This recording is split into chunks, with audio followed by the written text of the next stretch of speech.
Hi there. Welcome to Conversations for Yoga Teachers. I'm your host, Karen Fabian, and this is episode 314. I am recording this episode, both the audio and if you're watching this, obviously the video, on September 12th, 2024, and this will go live on September 16th. Now, I want to just remind you, because I have, obviously, you just heard it's episode 314, so I've done over 300 episodes, and it's only recently that I've begun to record the audio so I can post it on YouTube.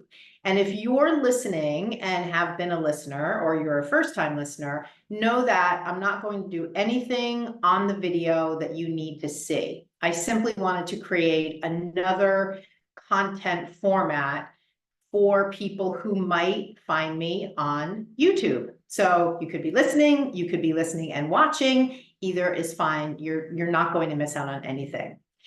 So here we are, where I'm not sure what time you're listening to this, but I am recording it obviously in real time when it is September, and all the September things are happening. And by that, I mean, I don't know about you, but my classes are bigger. I'm getting newer students to my classes. I'm getting a lot more questions.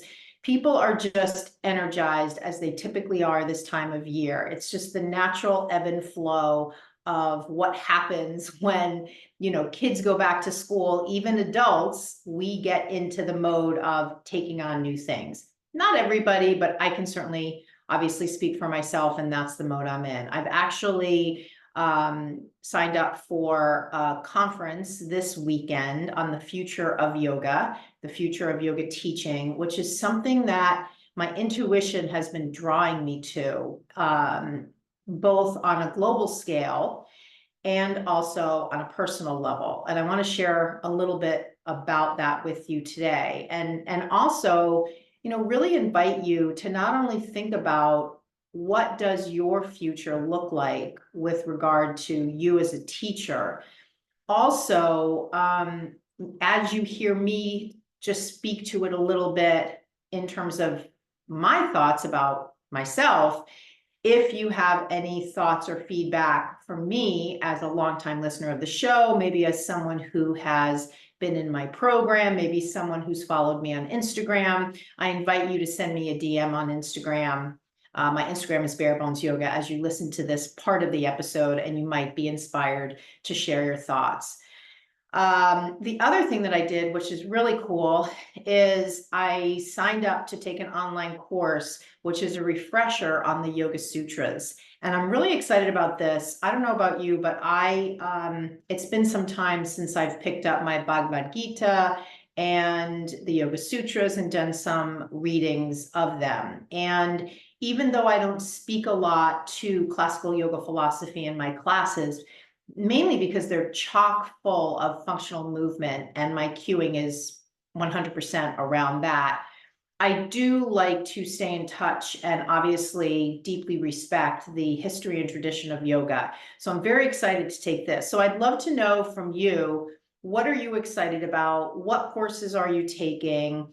Obviously, if you are interested in working with me, all you need to do is click the link in my bio on my Instagram and see if you're eligible to work with me inside my exclusive program.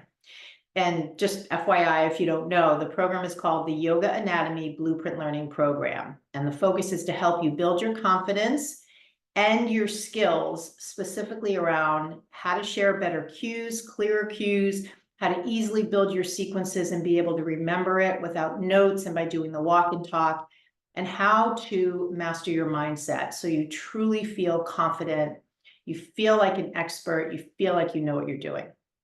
So the first thing I wanted to just share, when I was thinking about the future of not just the yoga industry, but my future as a yoga teacher, I don't know if I've shared this on prior episodes, but this month I'm going to be 60. And so it's a milestone birthday for me. I've had 20 years in the corporate world before I left my corporate job to start my own yoga business. I've had 15 over almost 20 years of working for myself as a yoga teacher, running my own business. And so I sort of feel like it's a natural time for me to be reflective about what am I doing and what do I want to do with the next 10, 20, 30 years. I plan on living a long time, God willing.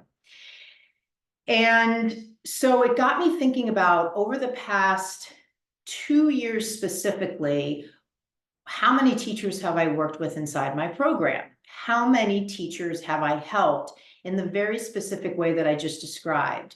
Because that's really my passion. That's really my expertise, is helping teachers understand anatomy, learn how to share clear cues, feel confident. That mindset piece is one of the things that I love about my work with teachers, is that I ask them questions, I invite them to share, I help them move past limiting beliefs they have about themselves that can hold them back from teaching in a way that they really love and in a way that feels really easy and natural and authentic to them. And when I looked back over the past couple of years, I definitely have not worked with as many yoga teachers as I would have liked. The goals that I had set for myself, I did not reach. The number of yoga teachers that I wanted to enroll did not enroll. And if I look at it just simply through the lens of a thriving business or not, I'd have to be honest with myself and say it's not a thriving business. And I'm not sharing this with you because I want you to feel sorry for me or any of those things. I'm just simply sharing it with you because here on my podcast, one of the things that I pride myself on is being honest and transparent and open. And that's one of the things I love about podcasting, is that this is a platform for me to share not only what's going on with me, but to share content that I firmly believe will help you grow, and to also build a relationship with you in a different way than if you're just watching my videos on Instagram, or maybe you're on my mailing list and you get my emails.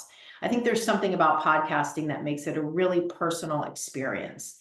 And also, I know for me, when I listen to a podcaster, if they're talking about something that relates to them, I am also listening as it relates to me. And so I share this story with you about what my intuition is bringing up for me as a way to invite you to do the same thing for yourself.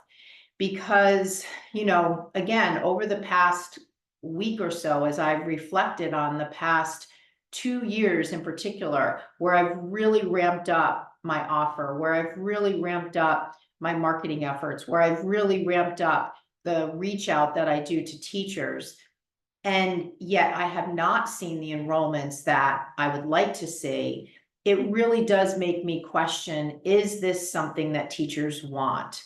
And this is the thing that I always come back to. I really believe that what I offer yoga teachers inside my program is so powerful and so impactful to them. And it's not just what I believe, it's what they tell me in the testimonials that they share, and you can see them on my website. However, because my program is not a 200-hour, a 300-hour, or a 500-hour, I firmly believe also that I'm swimming upstream, that I'm offering something that most yoga teachers see as something different and not in the mainstream of what they've been taught to believe is what you need to have to be a successful yoga teacher. I think most teachers, and this comes from my experience in talking to hundreds and hundreds of teachers, have the belief that in order to be a good teacher, you need to have 200 hours of training, then 300 or 500. They're very hours focused. And I always share with people, in my experience of working with teachers in my program, it's not about the hours of training you have. It's about your willingness to experiment with different things in your classes so that you can move past some of the limiting beliefs you have about yourself that are standing in the way between you being the teacher you are right now and you being the teacher you want to be. And I can give you a lot of examples, but we don't have time for that right now. So, I feel like I'm at a crossroads, and I can sort of in my mind see myself, I've walked up to a fork in the road, and my decision point is, do I keep offering this program or not? And, part of me sort of can't help doing what I'm doing. I do, if you're on my Instagram, you see every day I post like a workshop. Yes, I post 60-second and 90-second videos. I also post actual workshops where I'm going into anatomy and different areas of teaching, the areas I've already shared with you here. And I just am so compelled to share this content and to educate yoga teachers around these topics, because I so firmly believe that it can make the difference between a mediocre teacher and a teacher who's exceptional. And if I can have any part in that, that ripple effect is part of me leaving a legacy and doing what I love to do. So, as you're listening to this, if you are someone who has not worked with me inside my program, you have graduated from a 200-hour teacher training, you are out there teaching weekly classes, and you have been someone who maybe I've talked to on a phone call or a Zoom call, or maybe you've been following me for a while and you've been thinking, I really would like to work with Karen. I really feel like her program could help me, but something is holding you back. That's the kind of information that I want to know. Not because I want to convince you, but because I really need to uncover if there is viability for what I am offering teachers.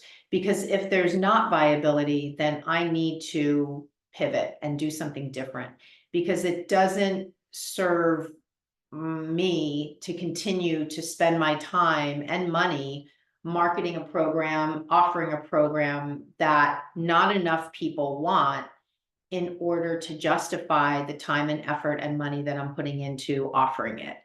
And so, that leads me to another question of, well, what then? Right? So over the past 3 months, I've started teaching public classes for the first time since COVID. And that has been a wonderful experience. And I love getting back into the studio. And certainly initially when COVID shut down all the yoga studios here in Boston and globally, I had a huge bump in enrollments because teachers couldn't do anything in person, so they enrolled in my program. That, as I said earlier, has really subsided in the past 2 years for me, has not been good. So getting back to in-person teaching has been great. And that might be a pivot for me to a certain extent. I'm looking for other opportunities that are very unique here in Boston. I don't really feel called to go back to teaching primarily in studios. I really feel called to work with children, which is a long-standing passion I've had, to work specifically with teenagers. And in large part, I'm driven to do that because of the emphasis or the importance of working with teens from the perspective of mental health, wellness strategies, learning better ways to cope. But I also have this mad passion for serving and helping yoga teachers and educating them. And, I do not have a desire to teach a 200, 300, or 500-hour program, because I really don't 100% believe in that system. I don't 100%, I am not 100% bought into this idea that there's hours, this idea that there's this agenda that you need to submit to Yoga Alliance, you need to get their stamp of approval. I am my own educator, and I want to have the freedom to do what I want out of the auspices of an independent body of people who have held themselves out as the standard bearers in the yoga industry. Yoga Alliance is. I don't have a problem with that. I am a member of Yoga Alliance. I adhere to their guidelines as a participant. However, as an educator, and I actually am a continuing education provider for them, but for my own program, I want to always have the freedom to do what I want inside that program, because I believe that that freedom is in part what distinguishes my program from all the other programs out there. And so I don't know, this is a unique place for me to be in. I haven't been in this place ever before.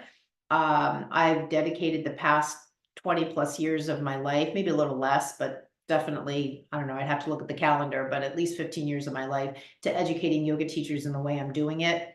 One of the things here, you're listening to this podcast, I'm actually doing a public presentation on how to create content for your podcast because I've developed an expertise in that. How to interview people will be part of it. I used to actually have a TV show here in Boston on wellness, and I produced, booked guests, did the show as the host. So I've got a lot of other avenues that I can go down. It's just a matter of finding the thing that is connected to my passion. And also, there's a practical consideration. I want to earn a good living so that I can do the things I want to do.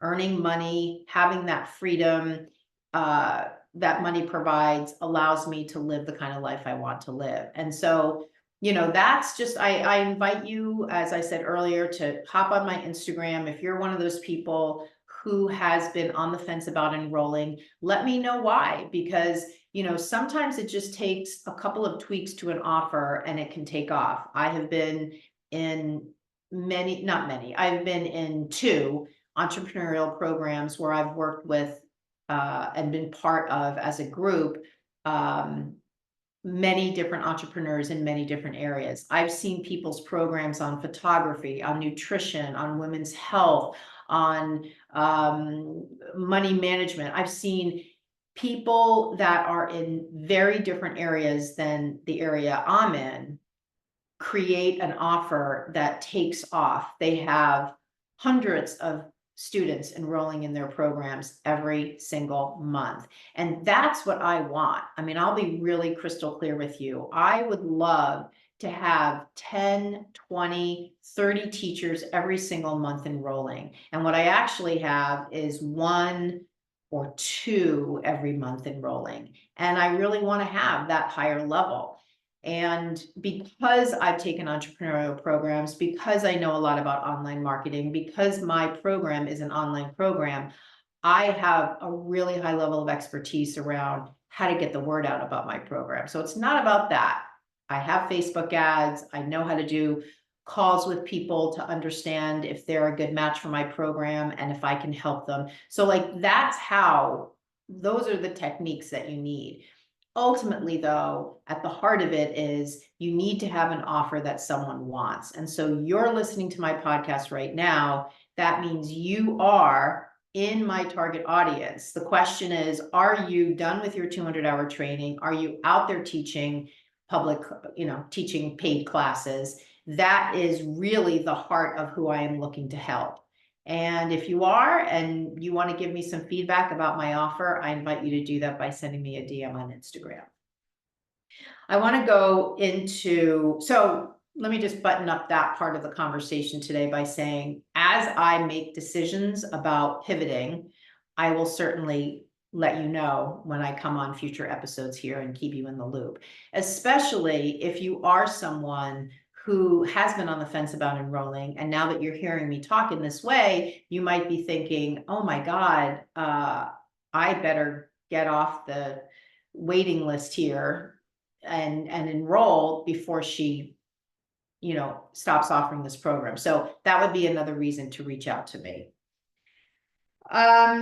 The next thing I wanted to share is a light bulb moment. And I do these things frequently. A light bulb moment, if you've never heard before, is, in my estimation, in terms of how I talk about it here, is a realization that you might have about teaching that frees you up from a limiting belief you might have about teaching or about yourself, and puts you in a position where teaching is so much easier because of this realization you've had. So it's kind of like walking through a gate into a beautiful garden when all the times before you were on the other side of that gate and you could see the beautiful garden was there. And maybe even part of you knew, man, if I was over on that other side of the gate in this beautiful garden, I would have such a wonderful time, and it would be so lovely to be there, and the flowers would smell so great, and I would feel so wonderful.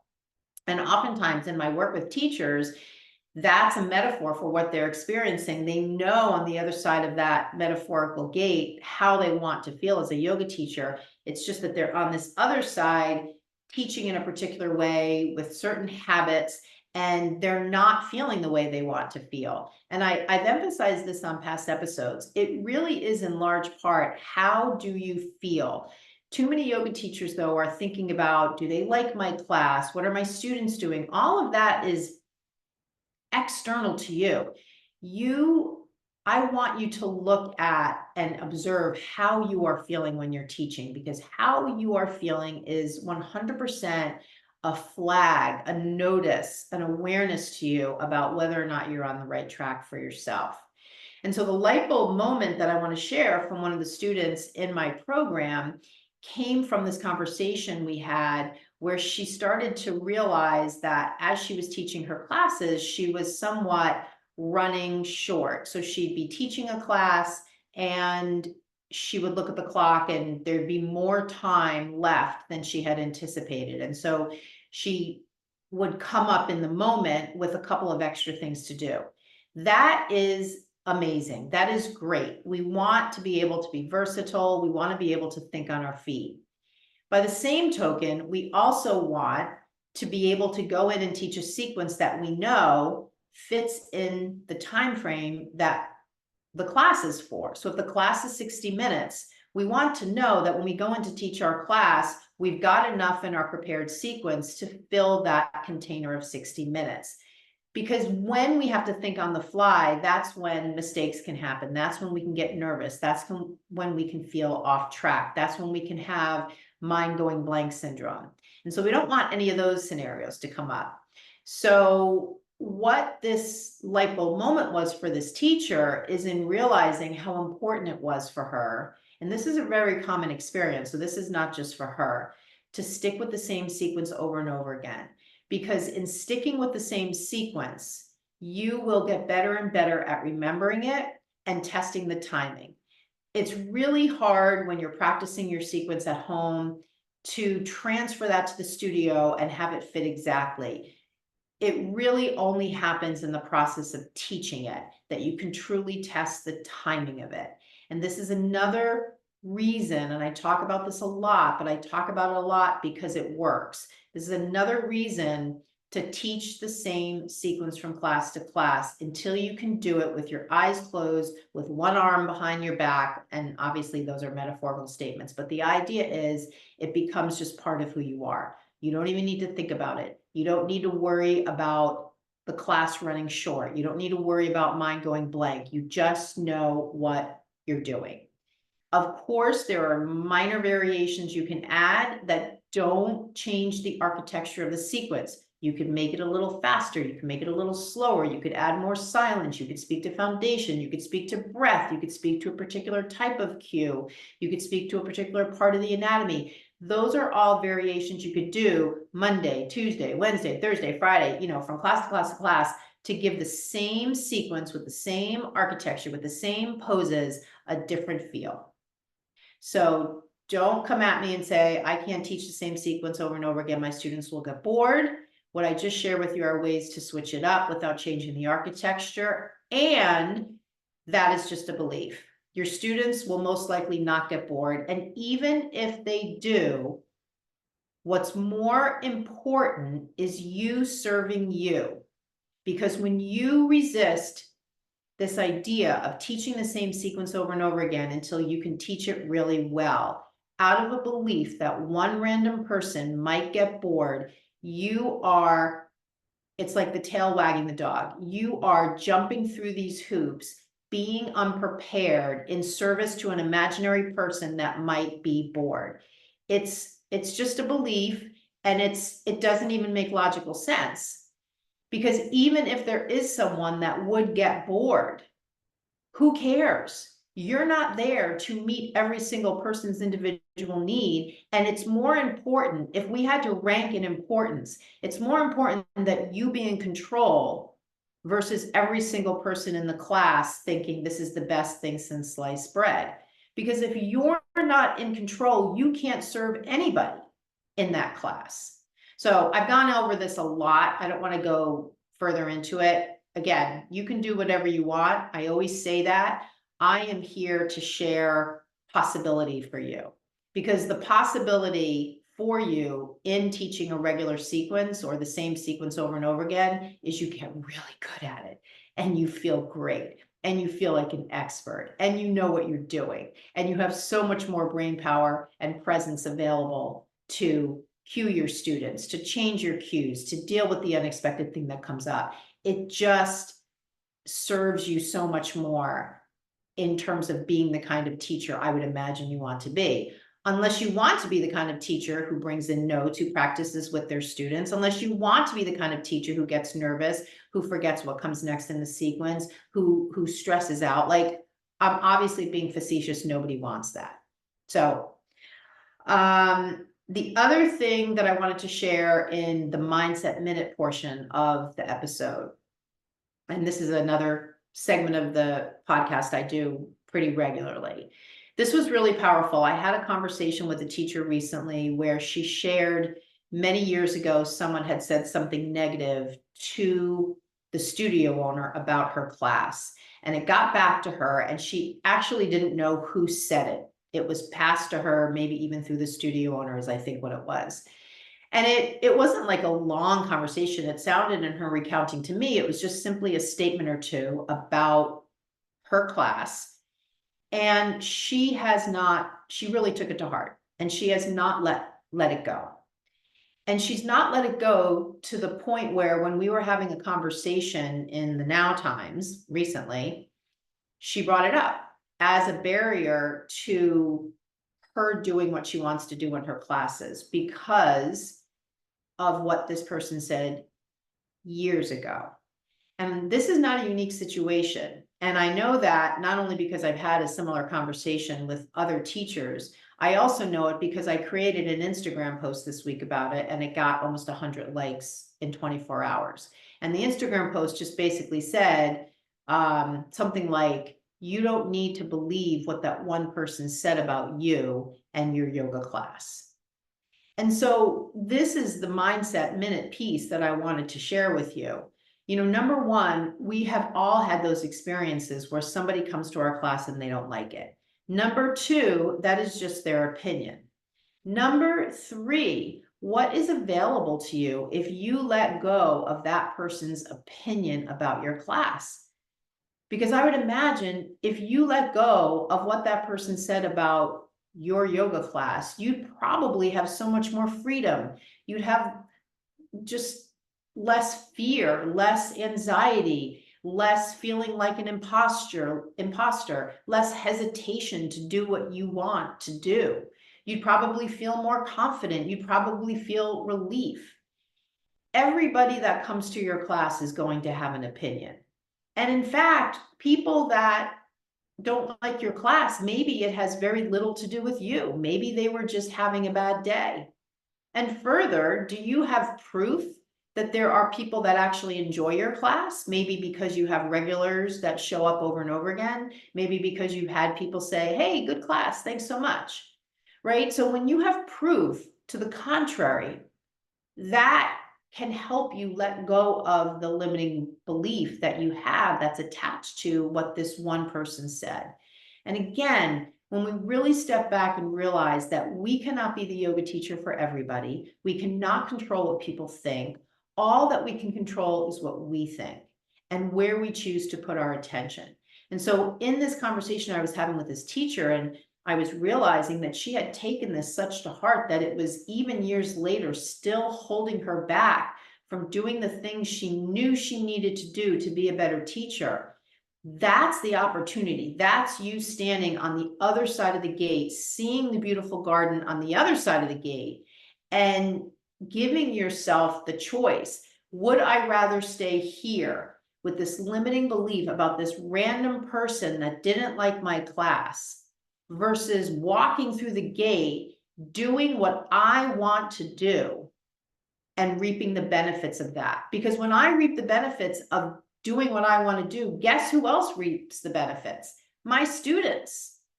Because now I'm more confident. Now I am more empowered. I have taken the power back out of that power dynamic. Instead of that random person having the power, my power because I'm giving it to them. I'm literally giving it to them. How crazy is that? Now I'm taking it back and saying, no, you can't have my power. I am in charge of what I'm doing in my class. And I appreciate that you have agency over how you feel. You have agency over your opinions of my class. I can't control that. All I can do is come in and do what I love and do it in the way that is my best for that day. So that's just something I wanted to share with you, if you can relate at all to that, like the number of people did when they saw my post. So today what I wanted to share with you is one of the things that I've really worked hard on over the years in regards to my program is tweaking how I offer it and tweaking the components of it so that teachers really get the results they want. They feel more confident when they're done. They're better able to share cues. They absolutely understand anatomy, and they easily build sequences without all the just hours and hours of planning. And they can ultimately just walk in the room and teach the class. They don't have to bring notes. They can confidently walk around. And in order to facilitate that kind of transformation, I've tweaked how I've taught them in the program. So initially it started out as an anatomy manual. Then I added other components. Then I took it online and created a video or videos. Then I added coaching calls. Then I added tests that the teachers took throughout. As they were going through the videos, they were taking tests. Then I added a final exam. You know, I did different things to enhance the learning. I created a progress manual so that when you enroll, you are literally taking yourself through a step-by-step. It's not the kind of thing that you enroll in it and then you shelve it and you forget about it. You absolutely are guided all along the way as to what is the next step, checking it off the list, feeling great that you're building momentum, you're getting things done. So when I saw that one of my favorite podcasters, Dr. Andrew Huberman, released an episode on how to learn, I thought, oh, this is great, because I really want to listen to the science in regards to learning, to see, have I built my program consistent with what the science says are techniques for effective learning? And I'll just tell you right out of the gate, yes, I have. And what's so amazing to me is that I just built these things in intuitively. And when I listened to Dr. Huberman's podcast episode on this yesterday, I was so thrilled to see that the things I had built in actually are supported by the science around what do you need to do so that the time you spend studying and learning something can yield the results you want, mainly that you end up knowing what it is you're studying. And so I refer you to Dr. Huberman's podcast episode called How to Study and Learn. And I want to just take 5 minutes here and just give you some of the highlights from that episode and make some connections to how you can use this information to help you learn as a yoga teacher. And I'm specifically honing in on how to learn anatomy, because anatomy is the fundamental academic foundation of what you need to know as a yoga teacher so that you can share better cues, easily build sequences, and have more confidence as a teacher. It is the academic subject that we need to know. But many yoga teachers have apprehension around learning it because it's a science-based topic and they feel like, I'm not really good at science. Or they tried to learn it in their 200-hour teacher training, it wasn't presented well, or they just didn't get it, they didn't get the help they needed, so they didn't learn it, and now they're out there teaching and they realize they don't know it, or maybe they don't even realize they don't know it, but they're having questions from students they can't answer, they feel really nervous. So I don't know if any of these scenarios resonates with you. I listened to this episode knowing in my head that, you know, a big issue here for yoga teachers is the anatomy learning part. So that's specifically the learning, the subject learning we're going to be talking about today as I give you some of these pieces from what came out of Dr. Huberman's podcast. So the high level takeaway when it comes to learning, and I am referring to my notes here just to keep me on track, is that the best way to learn is to access components of your memory system to prevent forgetting. And this is a distinction between, you know how yoga teachers often talk about, I need to practice with my students because my students are visual learners. You know, we don't know the cognitive abilities of our students when they come in. So saying that as justification for why you practice with your students really doesn't hold water, because you really don't know your students' cognitive abilities. You're not testing them before they come into class. So that really can't be used as a justification for practicing with your students all the time. However, we do know, or it is known, that some people do learn more in the visual way versus the auditory way. But what the science shows is that the best way to learn is to access components of your memory system to prevent forgetting. And so as I go into this in more detail, let me just point this out. Memory. What does that relate to that we were just talking about? The sequence, teaching the same sequence over and over again. So both you as a teacher can remember it, and your students as students can get to build a high degree of competence because they're getting something familiar over and over again. So he goes on to say, studying and learning to offset the natural process of forgetting.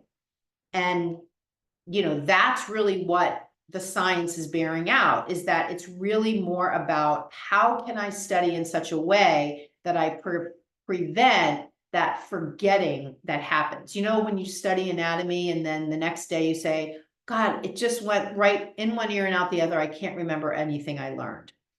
So this idea of trying to, and he calls it inoculate against forgetting, again, this makes the case for teaching the same sequence over and over again. Sorry.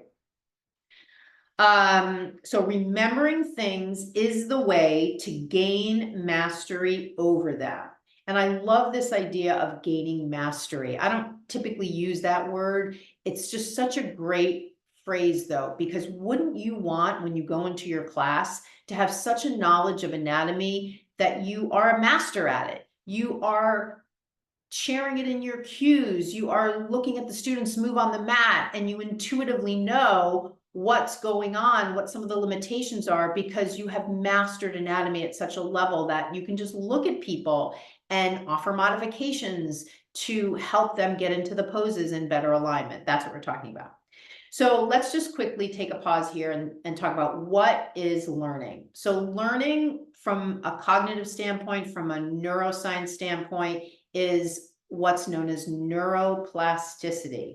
And neuroplasticity is the ability of the brain to change in response to experience. So, you know, any form of learning involves neuroplasticity. And it can be strengthening the connections between neurons. That's called a synapse. It could be weakening of the connection, or it could be neurogenesis, which is the building of new connection. So remember, sometimes learning, and for yoga teachers, this is definitely applicable. Sometimes learning is about weakening a connection. So if you always think you need to practice with your students, a learning can be to learn that you actually don't need to practice with your students. You can be the kind of teacher who does the walk and talk. In that case, you experimenting with doing the walk and talk allows you to loosen the connections in your brain that have taught you that you need to be practicing with your students. So that's an unlearning so that you can learn another way to teach, which for you might be a better way to teach, might be something more in sync with the kind of teacher you desire to be. He goes on to say it's critical to periodically stop and test yourself on what you are learning. And this is what I do in my program. As teachers are watching the videos in the video part of the portal, they are taking mini tests. They watch one part, they take a mini test. They go to step 2, they watch those videos, they take a mini test. So this was what I was intuitively doing, because I knew in order to learn anatomy, you need to be tested on the topics you're learning right after you learn it, so that you can prove to yourself, I just watched these videos and I am retaining the information. And then I also add the coaching calls so that that's another way for me to ensure the teachers are learning the information. So he goes on to talk about studying structure, and he says active engagement. So you must be alert and focused in order to learn. And this made me laugh because every time over the years I've been asked to teach anatomy in someone's 200-hour training, every single time somebody falls asleep. And I don't mean to toot my own horn, but I'm an amazing presenter. I am energetic. I am jumping around. I go over the top because I know anatomy can be boring. I make it exciting and still people fall asleep. And the reason that happens is because 200-hour teacher trainings are often presented in a format that is just physically exhausted to yoga teachers. It's stressful, it's crammed into weekends or crammed into 2 weeks or 4 weeks or whatever it is. And it's too much for the brain and body to handle. And so ultimately, sometimes people just shut down. And so here, Dr. Huberman talks about how important it is to be alert and focused when you're learning. This is, again, one of the problems I have with the traditional teacher training model that is out there. The other component that's been shown to be helpful is to get a good night's sleep the night before you are going to do a heavy bout of learning or a bout of learning, and then the night after. And this was great because I bring this up with my students all the time. After you watch some of the videos in the video portal, or after we have a coaching call, get a good night's sleep, because when you are in REM sleep, your memory is sort of reshuffling and adjusting to absorb the new information. Learning can be enhanced by telling yourself the information is important. This is why when I talk to yoga teachers and maybe they've heard about my program or they've seen one of my videos, I don't get on the phone and say to them, hey, let me tell you about all the bells and whistles of my program. What I say is, what do you want? What do you want to do? What vision do you have for yourself as a teacher? Because once I hear that vision, then I can know if I can actually help them by working with them inside my program. And so what that does is it shifts the conversation to not what my program is about or about me. It shifts it to them. What do they want? And that relates to this exact statement. Learning can be enhanced by telling yourself the information is important. When you know that you have a vision to be a certain kind of teacher and enrolling in my program can help you do that, then you know it's important. The information is important to you to help you get to be the kind of teacher you want to be. The other thing he brought up, which I really want to emphasize, is oftentimes teachers will say to me, oh, my brain just hurts in studying anatomy. And he goes on to say the strain you feel is due to the release of neuromodulators, which are cueing the nervous system that it's time to change. So when you are learning, it's natural for different hormones in your body, like adrenaline and epinephrine, to be released. And that can relate to the feeling you have. Rather though than being alarmed by the feeling, know that that's a good sign that you are learning. He also goes on to say data shows that 10 minutes of meditation a day can really increase memory, focus, and recall. So that's really important for learning. Just a little sidebar, when you go to his episode on his podcast, you'll see the links to the actual studies if you want to verify the science that I'm explaining here. He goes on to say the actual changes to the nervous system that accompany learning, as I said before, happen in sleep. It doesn't happen when you're doing the learning. It happens when you sleep. The other thing that I wanted to bring up is another technique that has been shown to enhance learning is yoga nidra, or what he calls non-sleep deep rest. So keep in mind, when you are, let's say in a program like mine, in another program, you're doing new learning of information, build into your day a 10-minute segment of yoga nidra or non-sleep deep rest. You can find several scripts on YouTube. The other thing that was really important is he went into this whole piece about a study that was done that looked at 700 medical students. And what they found was that there were several behaviors that enhanced their learning. Things like setting aside a particular time to study, isolating themselves from friends and family and phone, breaking up their learning into chunks. And the other thing that he said that is part of when I work with teachers is this idea of making an effort after you learn something to teach it to somebody. And this is why I only allow teachers to enroll in my program who are actively teaching weekly classes, because then they're learning information in the program and then teaching it. So this also points to, just the need for this repetition of information in order to really make it stick in the brain. This other idea, and I talked about this earlier, about the importance. Think about, because he goes on to say in this study of 700 medical students, students also believed in the value of learning the material to them. They were motivated to learn it because it was valuable information. It speaks to an aspiration, this aspiring to know, in this case, anatomy. I aspire to know anatomy because I believe that learning it will help me be a better teacher. And so this study proved or demonstrated that there's a correlation between how well you will learn and how much you believe that learning the information helps you transform in a way you want to transform. So if you believe as a yoga teacher that filling in your learning gap around anatomy will help you be the kind of teacher who feels more confident, who can do the walk and talk, who can teach without notes, who can give people amazing modifications to do, great custom sequences, you will be motivated to learn it because you have that vision in your mind about how you're going to transform as a result of this new knowledge. Let's see. He says that studying that feels challenging is the most effective. So don't be afraid of studying anatomy is challenging to you. This is obvious. This is apparently a good thing. Effort is the cornerstone of learning.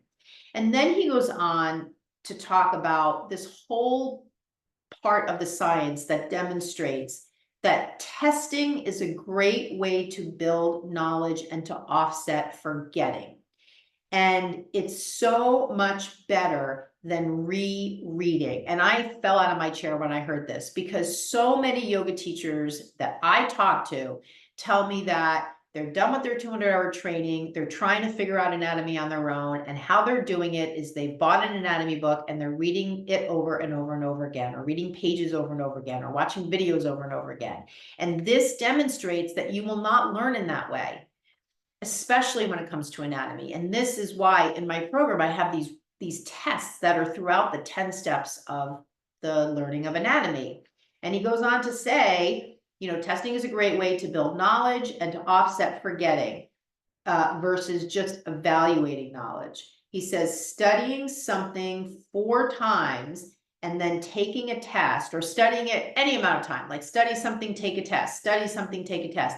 That retesting, or not even retesting, that testing of the new knowledge is what allows you to demonstrate that you're learning it. And that even if you're getting things wrong on the test, know that you can just go back and it's a sign that you need to reread, but then take the test again. What else did I want to share with you? Yeah, so this idea of mastery came up again. This idea of recognizing something is not the same as mastery, and what he called agility with it. And I love this idea of agility, because that is a perfect word to describe a highly skilled yoga teacher. They are agile. They are moving around the room. They are watching their students. They're sharing the cues. They're teaching the sequence. There's so much memory processing that is going on in the in the skill of teaching a yoga class. It's very different than going in and just these are the cues I'm going to say for this pose. Psoas means lumbar spine to lesser trochanter of femur. Like, that's just, what he's talking about as recognizing. I'm recognizing the cues to say. I'm recognizing what the psoas is. That's different from having mastery and agility with it. And this again speaks to learning anatomy in a step-by-step way, which is how I teach in my program. Teaching the same sequence over and over again until you have mastery over it. So those are, those are the highlights. I highly suggest you go and listen to the episode. I'll tell you again, the episode is How to Study and Learn. I will link to it in the show notes of this episode so that you can hop over to Dr. Huberman's podcast and take a listen. So in closing, I want to just give you two things here, or actually one thing, or actually two things. Number one, if you haven't yet downloaded the ebook that I wrote a couple of months ago, it's all fresh content. It's how to cue, how to build sequences easily, how to conquer your mindset, master your mindset. Go to the link in my Instagram bio, and you'll see it right there, how to be an incredible yoga teacher. And it's a free ebook you can download. And then the last thing I'll say, and I know I spoke earlier in this episode about the evaluation I'm doing with regard to my program and whether I'm going to continue to offer it.